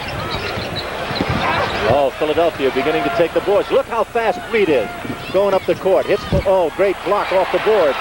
But it was not off the backboard. He blocked it. He took it to the backboard. Yes, he did. As long as you take the ball to the backboard, that's a legal block. And don't hit it off the backboard first. It's 81-80. I love the way Indiana swings the ball from side to side. Constantly getting motion. Look at that motion inside. Fleming beat his man underneath. He beat Cheeks, but he couldn't get it to drop. And Moses with another rebound. Great offensive execution, except they come up empty without the layup. And this time, Barkley misses it. Williams had it, and it's stolen away by Bobby Jones. Back to Barkley, and he's fouled before the shot. And against Indiana, it will be the 15th foul. And a foul called against the Indiana Pacers, number 14. Barkley comes up with the Jerry loose ball. Sichting. There's Barkley coming up with the loose ball. Look at that guy's body. There's Sichting, bangs him on the arm. Herb made a mistake in that when he rebounded, he turned to the middle of the floor rather than turn to the outside, get the pitch out to the guard so he can run the ball up the court. Barkley hit 75.5% at the foul line. It's 81 all. That's the score. Charles Barkley averages 13 a game. He's got 6. Now he's got 7. And for the first time in the last 2 periods, Philadelphia takes the lead as Charles Barkley. You talk about a guy that I would see to it that he lost some weight. Barkley, to me, should shed at least 15 pounds. You talk about a guy that they can give him all the tests they want. Good move by Stepanovic. Good second effort, Stipo. Great second effort. I'm from Missouri. I show you, baby. Look at Stipo working inside. Tell you, Dick, we said earlier in the game, Stepanovic, by only getting 2 points early in this game in the first half, could be the positive key in the second half for Indianapolis. This is a great example of it right here. He just really works hard to get this deuce. They'd be mighty proud of him down at the University of Missouri. Norm Stewart watching his big horse go to work. He's only got 4 points, but that doesn't tell you about his presence on the floor. 5 points now for Stipo, and it's 84-82 as Indiana bounces back into the lead. This is Sedale Threet against Fleming. Fleming really knows how to beat you to a spot. He invites you, he beats you with his legs, really works on his day. That's Richardson, and it's taken away by Sichting, and he's fouled by Bobby Jones. Bobby Jones committing the foul.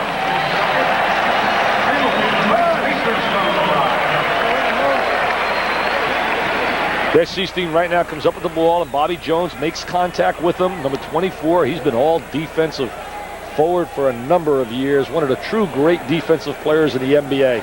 The best today is Sidney Moncrief when you talk about a backcourt defensive wizard from out of Arkansas playing for the Milwaukee Bucks. Look at Sichting shoot a free throw. For every youngster out there, you watch a Jerry Sichting, you watch a Steve Alford. These guys have great concentration, good rotation, but they work at it. It's beyond me why more NBA players aren't better free throw shooters than they are. To me, that's a gimme. That's a gift. It's some part of your game you should really work on to develop. Look how they have taken Malone and put him in the corner. The lead is 4 for Indiana. Third period of basketball. Richardson shoots and misses. Good chance for the rebound for Indiana. Knocked out of bounds. It belongs to the men in blue and gold. And with exactly 42 seconds to go in the third quarter, Indiana has the basketball against an all-court press. Threet against Fleming. Richardson goes against Sichting. Sichting will go low and then come back out high, try and pop out for a little jumper. Let's see what he does if he gets a screen. 13 on the timer. 31 left in the third quarter. Two-man basketball. That's a set play. They ran a structured set, offensive set. Good shot. Got the shot they wanted into the post. Look at the steal by Williams. Herbie Williams steals it away from Threet. That's Fleming back over to Herbie. Reverse layup. No good. It's tipped back toward Bobby Jones. 13 seconds to go in the third quarter. A great move by Threet and a great block out of bounds. It goes by Bill Garnett.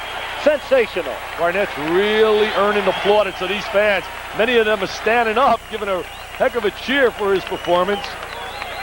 86-82. You see the time left in the quarter. They can get a shot off easily.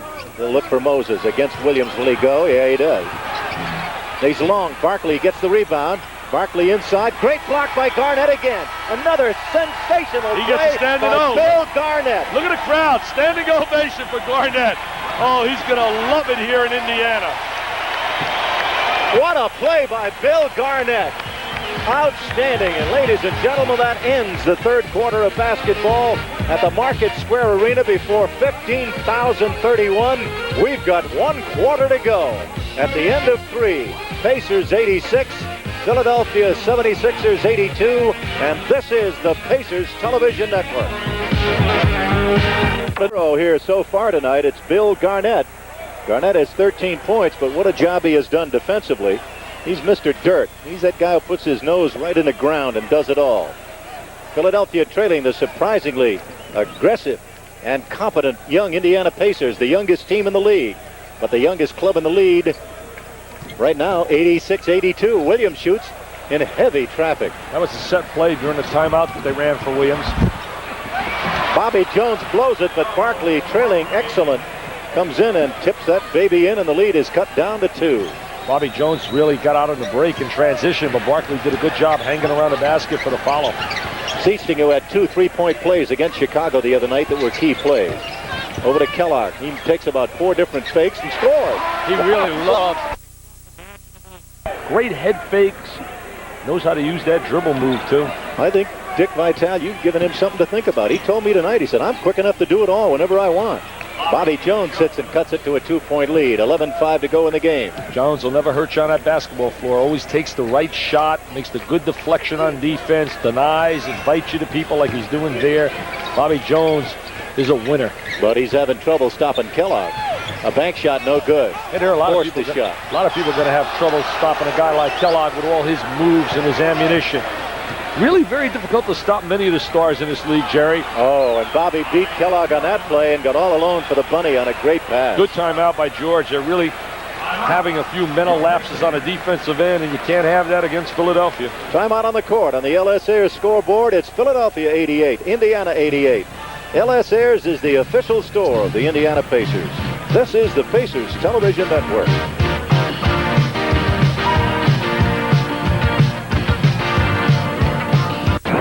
Cubs? 10 minutes and 40 seconds left to go in the ball game. We're locked up at 88 all. Indiana in the gold uniforms. Philadelphia in the red.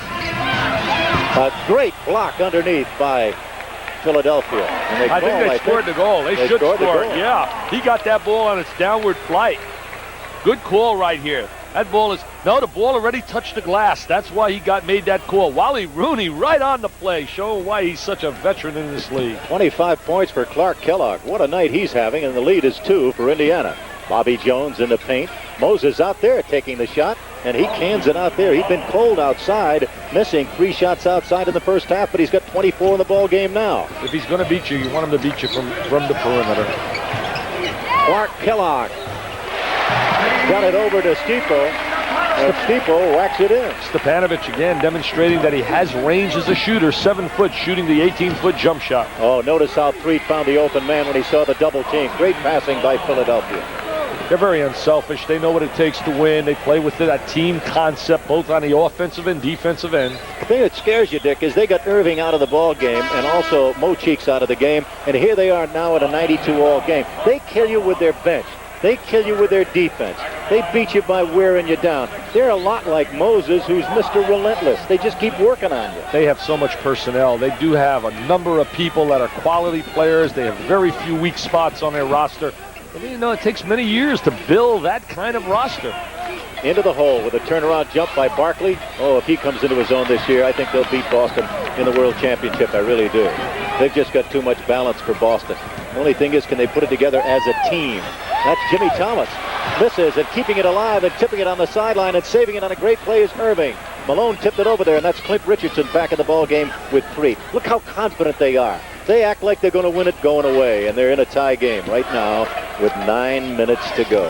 Threet's the kind of guy you can pressure a little bit in terms of forcing a turnover. They know where to go. The doctor knows how to operate when it gets down to what we call winning time. There's the defense of Philadelphia again. Threet goes on a 360. And bingo, they're up by 4 points.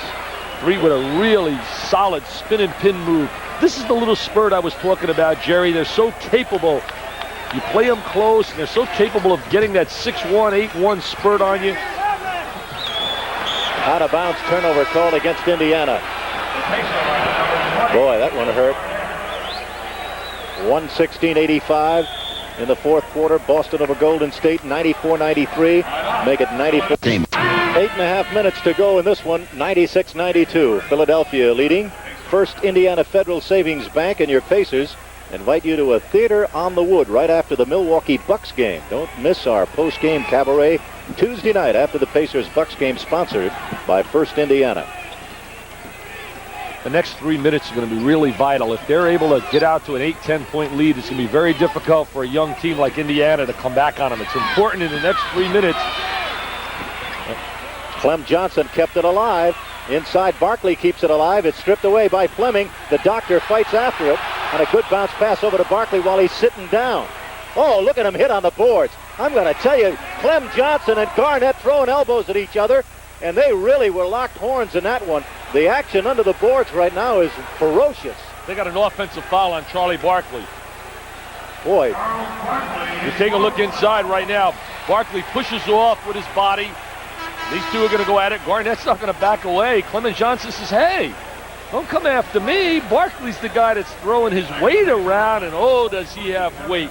Johnson's got 20 pounds on Garnett, but he didn't give ground. There's a great steal by Threet. Threet goes over to Richardson, slam dunk. Tremendous momentum builder right there. That's called Uncle Mo, where it swings the momentum your way.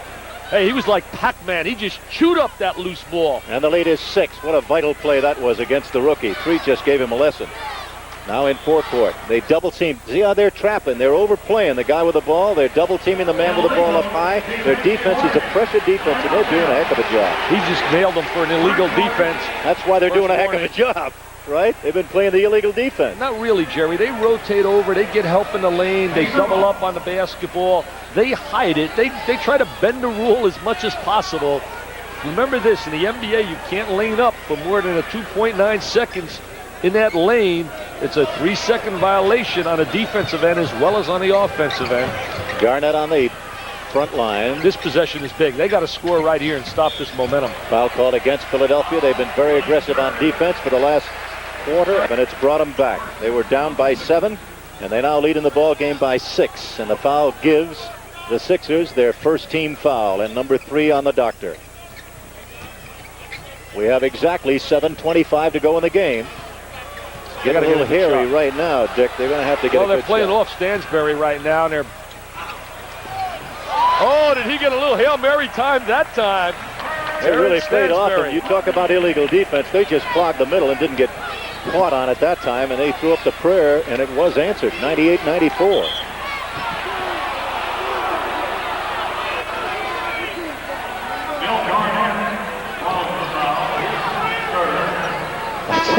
Stansbury getting chewed out by his coach, and he takes the coaching well. Richardson out of the game, Cheeks back in. You got to look out for his right-handed jump now. Stansbury's got to have vision. He's got a midpoint. He's got to see the ball in his man. He can't get caught staring. Every possession in the key moments, Philadelphia has converted. Right now the doctor has 18, 2 out of 4. Stansbury with a 21-footer. It's missed. That's Clement Johnson with a rebound, and it's 6:43 to go in the game, and the lead is 6. Irving's going to try and make it 8. They got to get Seasting back in the game, and they are right now. He's off the bench. That was a travel and no call. That's Threet in the corner. He misses. Look at Barkley with a rebound. And finally, Kellogg stops the momentum. They got to get the ball to Clark Kellogg. He's having a great night. Get it in his hands. That's a travel and a good call. Yeah, the bench right now, amazingly so. Indiana has outscored them on the bench 45-27. Boy, that's surprising. That really shocks me. Timeout on the court, and on the WTPI scoreboard, it is Philadelphia 100, Indiana 94, WTPI 107.9 FM, the top for Indianapolis. This is the Pacers Television Network. As Mo Cheeks brings it up, and in the background, they're starting a wave before the 15,000 in attendance. That's Threet, cross court over to Cheeks. Maurice shoots, banks it in, no basket. 3-second violation. Got the 3-second call. I credit that to George Irvin working on the sideline. Go ahead, big fella. You made the play. Now he's signaling, getting to our motion. The crowd with the wave, as it were.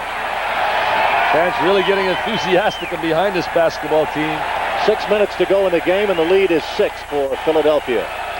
The ball club's got to get a wave going. Seasting was alone for a minute. Into the post to Williams. Williams with 8 seconds to shoot. Gets it up and it's missed. Kellogg behind 3 men, banks it and gets it in.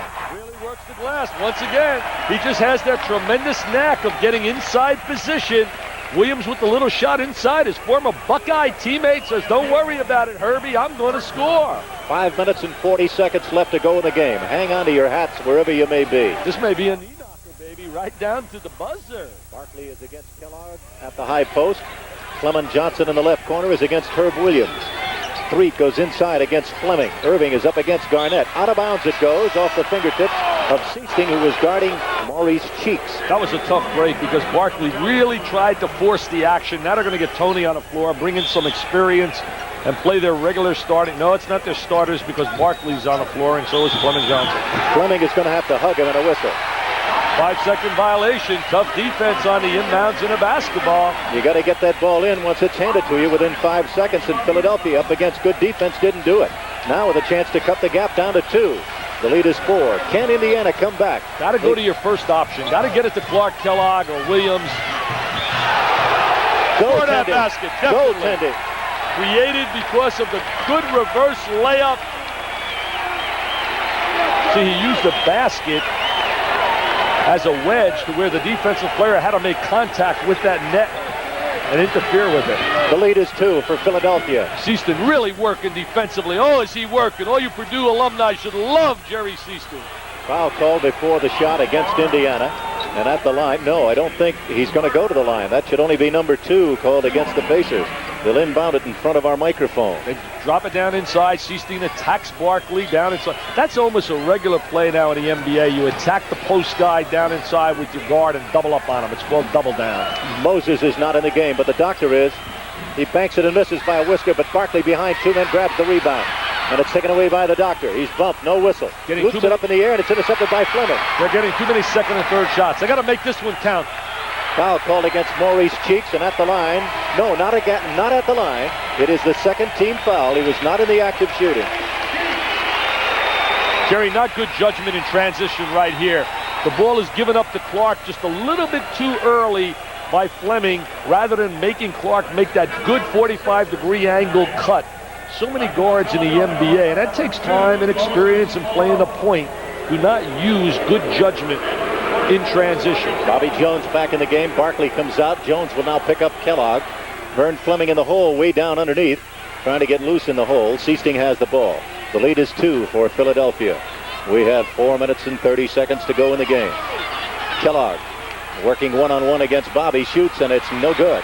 And a foul called after the rebound against Indiana, as Julius Erving had the ball and Garnett fouled him, and I believe that's number 3 against the ball club and number 4 against Garnett. They clear out the left side. They isolate Kellogg. He's going one-on-one against one of the best defensive players in the NBA.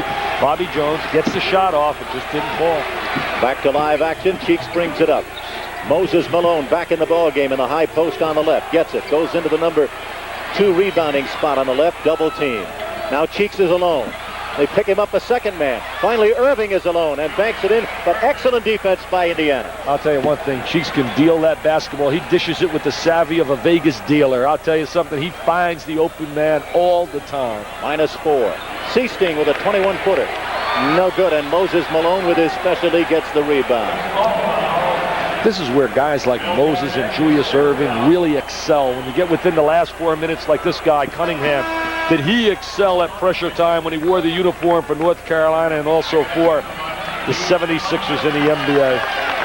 Stipo back in the ball game will go in the hole now, try and stop Malone, and that'll be something to watch away from the ball. You know, Jerry, a lot of guys in the NBA, the last 4 minutes, they don't want to touch the basketball. They want to run to the sideline, run up and down the floor. But you got certain guys in basketball, they want it, and he's one that does. And I guess he should with the kind of bucks he's getting paid. Rebound to Stepanovic, and it's thrown out of bounds by Jerry Seasting, and you don't see him turn the ball over like that. Not a good play by Jerry, especially the heady kind of player he is. Tough break for Indiana with 3 minutes and 26 seconds to go, and they trail in the game by 4. But I will tell you one thing. Look at the way he is working on defense against one of the class point guards in basketball. Some say the best. 4-team fouls called against Indiana. I still don't take him as the best. I'll take Isaiah Thomas because Isaiah can really score on great nights for you. The doctor with a clutch shot, and the doctor is operating, folks. He has 5 out of 8 here in the quarter, 22 points in the ball game. You know, the doc is amazing. He just really makes the big plays day in and day out. That's a traveling violation. That's a good call. Wally Rooney with an excellent call. So now Indiana is down by 6 with 2 minutes and 56 seconds to go. Can't lose your poise here, this Jerry. This ball game is almost out of hand. Not yet, Jerry. Definitely not in 3 minutes in this league. They got to stop them down and get some momentum going the other way. You get it around 2 minutes against this club and you're down by 6, you're in deep trouble. Tony hits the open man and Mo Cheeks. Now you're in trouble. They know how to make you really pay when you try to double up or give help. They spread the defense. They know how to rotate the ball to the open guy. And they get great space relationships on the floor between their players. Seasting brings the ball club back. 106 to 100. 2:22 to go. George telling them to dig in, play some D. Still a chance. A lot of time, but still a chance. But this veteran club, you're going to have to beat them on defense. Irving goes in the post. Tony runs for the pick, can't find it. A whistle traveling, no basket. Good team defense. They gave help to one another. They put some pressure on a basketball on Cheeks, got the ball out of his hands, and they forced the turnover. 2 minutes and 6 seconds to go. Down by 6. Indiana brings it up. You got to convert on this end after forcing a turnover. Conversion is so vital to you, especially when you're down this late in the game. Stepanovic misses it. Moses Malone goes the other way as the rebound's taken off by Cheeks. Over to Jones. There's Moses alone, but is deflected pass to Tony, and he scores almost while he's knocked down. No whistle. Basket counts. 1:45 to go, and it's a lead of 8 for Philadelphia. Jerry, they have so many weapons. They can hurt you in so many different areas of the floor, from the point, from the wing. You know, I was talking a little bit earlier about the best point guard in basketball. The reason I give the nod to Isaiah, as I said earlier, he can also score big numbers for you. He's almost what we would call a combo guard, a guy that can play the point and the second guard slot, where Cheeks is a pure point guard. And I'm not classifying Magic Johnson as a point, because to me, Magic is just a flat-out player, as is Larry Bird. Well, when you evaluate this ball game and you look at it, in the final analysis, you say this one really a big lift in this game has to go to the doctor. He's made the vital shots here in the fourth quarter, as we said, coming in with 4 field goals in 7 attempts, and tough shots indeed. Their defense played well, and you just got to give this club a lot of credit. This is a ball club that beat Indiana by 21 points in Philadelphia without Andrew Toney. And Toney tonight has 18, and yet they're only leading by 8 with 1:45 to go. Oh, they were extended. They've been challenged all night long. Indiana has just battled and battled and battled, and has played really good basketball, because let's be real about it and be realistic, Jerry. We're talking about a basketball team here from Philadelphia that's one of the elite. When we talk the elite, you're talking Boston, LA, and Philadelphia. Those teams have so much in the way of talent. And you look at Indiana's roster and experience. We said it off the air. Julius Erving has more experience by himself than the total Pacer roster. And this ball club has won 68.5% of all its games in the last 8 years. And Herb Simon should not be discouraged, nor should Melvin Simon. This ball club is really given this fine team fits here tonight. I want to remind you that this broadcast is brought to you in part by the men and women of the Amex Coal Company, a division of Amex Incorporated, a worldwide energy and minerals company. We hope you've enjoyed it. The outcome's not so thrilling for those of us who follow the Indiana Pacers, but we're back at them again at 7:30 on Friday night against Kansas City. Let's hope for a miracle here. You got to think a little bit about a three-point play right now. Seasting, Cheeks is such a smart player. He's coming out to check Seasting up on top, because look at that guy. Jimmy Thomas scores it. He's a gutty performer. Bobby Knight certainly has to be proud of Thomas. He scored in this league, and a lot of people questioned whether or not he'd be able to score in the NBA, but he said, hey, I scored at Fort Lauderdale. I was a heck of a scorer in high school. I just did what I had to do for Indiana. 6-point lead for Philadelphia. Malone to the bank. It's tipped in. And there's Bobby Jones. There's one of the intangibles, Jerry. Always in the right place, the right time, defensively, offensively. Came off the bench tonight and gave his club 6 points. And that's what they really needed. Seasting drives, and an offensive foul to be called against, I think, Herb Williams, who set the pick. 1 minute, 12 seconds to go in the game. Indiana down by 8, and Philadelphia has the ball. He rotates Tony Brown in right now to get a little bit more speed on the floor. He used the whole full court to try and pick up the tempo and maybe rotate into a double up. There's the double up. There's the rotation. Double up on a point guard. And they hit the open man, Bobby Jones. But Moses dropped the ball with 1 minute and 3 to go, and his club leading by 8. Well, the trap forces the turnover. Philadelphia got it in the hands of the right guy. Jones posting up to the open hole in the middle of the floor. Stepanovic, a 3-point attempt. No good. Back Seasting with a 3-point attempt. 4 if it goes. He got fouled, I thought, on that. No whistle for the foul. Here comes Philadelphia with 45 seconds to go, and this one looks like it belongs to the 76ers. Good trap. Good trap. Good trap. Blocked out of bounds by Indiana. 40 seconds left in the game.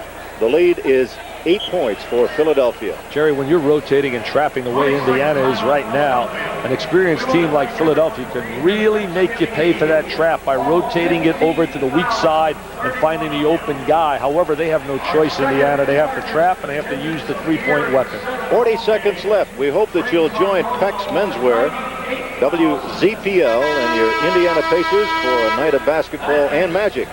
Kansas City comes in with a new offense, a new coach. Phil Johnson took over. They have a fast-moving offense. Should be exciting because Jack McKinney is no longer there with his half-court offense.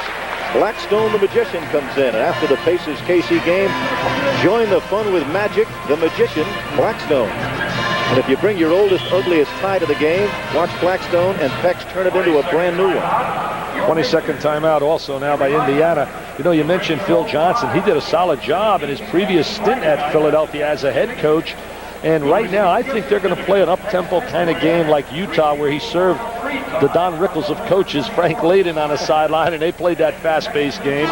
Adrian Dantley is back in great form, scoring like crazy, the former Notre Dame superstar. He broke his toe, though. I think he might be out for a couple Oh, is that of right? weeks. I didn't see that. I must have missed I'd love to see Frank Layden do a game on television with you.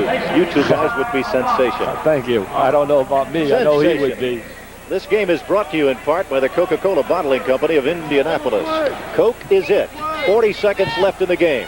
Philadelphia with the ball, and they lead by 8. Bobby Jones. Look at the way they rotate. That's a skip pass. You throw it right over the top of the defense. Foul called against Thomas. Jimmy Thomas from India. Hey, you mentioned Indiana and Jimmy Thomas and Bobby Knight in town. College basketball, a big one. Indiana and Louisville this weekend on a Saturday afternoon, kicking off college basketball. And the Hoosiers are absolutely loaded. Bobby Knight can cry all he wants. His second team, his second unit could be a top 20 team in the nation. They have so much depth. And they got the master Michelangelo on the sideline and Mr. Robert Knight. 7 points for Richardson. You picked them to finish, what, 8? Oh, I think they're going to be a top 5 team in the nation by the end of the year. I really do. I think that they are just outstanding as we look at Richardson.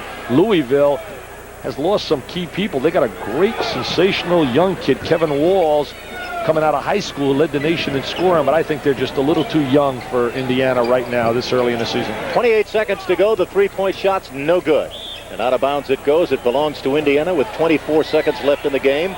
And the Good Sixers effort here, leading though. 112 to 102. No, it goes back to Philly. Out of bounds it goes. Last touch by Philadelphia with 22 seconds to go in the game. Philadelphia's going to have to really solidify that power forward slot. I don't believe Sam Williams is the answer there. I'm not sure. I don't think Ivoroni is the answer. He's obviously in the doghouse. He didn't even get off the bench tonight. I think the guy eventually should be playing there, but they're trying to make him earn his minutes. Charlie Barkley. Good move by Fleming. Good, strong move. The Georgia Peach takes it to the goal. 12 seconds to go. 112 to 104. Indiana trailing. They get the ball back. Put it down, Three-point Jimmy. attempt by Jimmy Thomas. He's got it. Hey, listen to me. All right, Jimmy T. 5 seconds to go. The lead is 5 for Philadelphia. There's no quitting this ball 4 club. seconds to go now. You know, there's no quitting these young kids. They're going to be relentless like this all year. That's the ball game. It's all over. Bobby Jones ices it by hanging on to the ball. And the final score, Philadelphia 112, Indiana 107. We'll be back with a recap of the ball game. This is the Pacers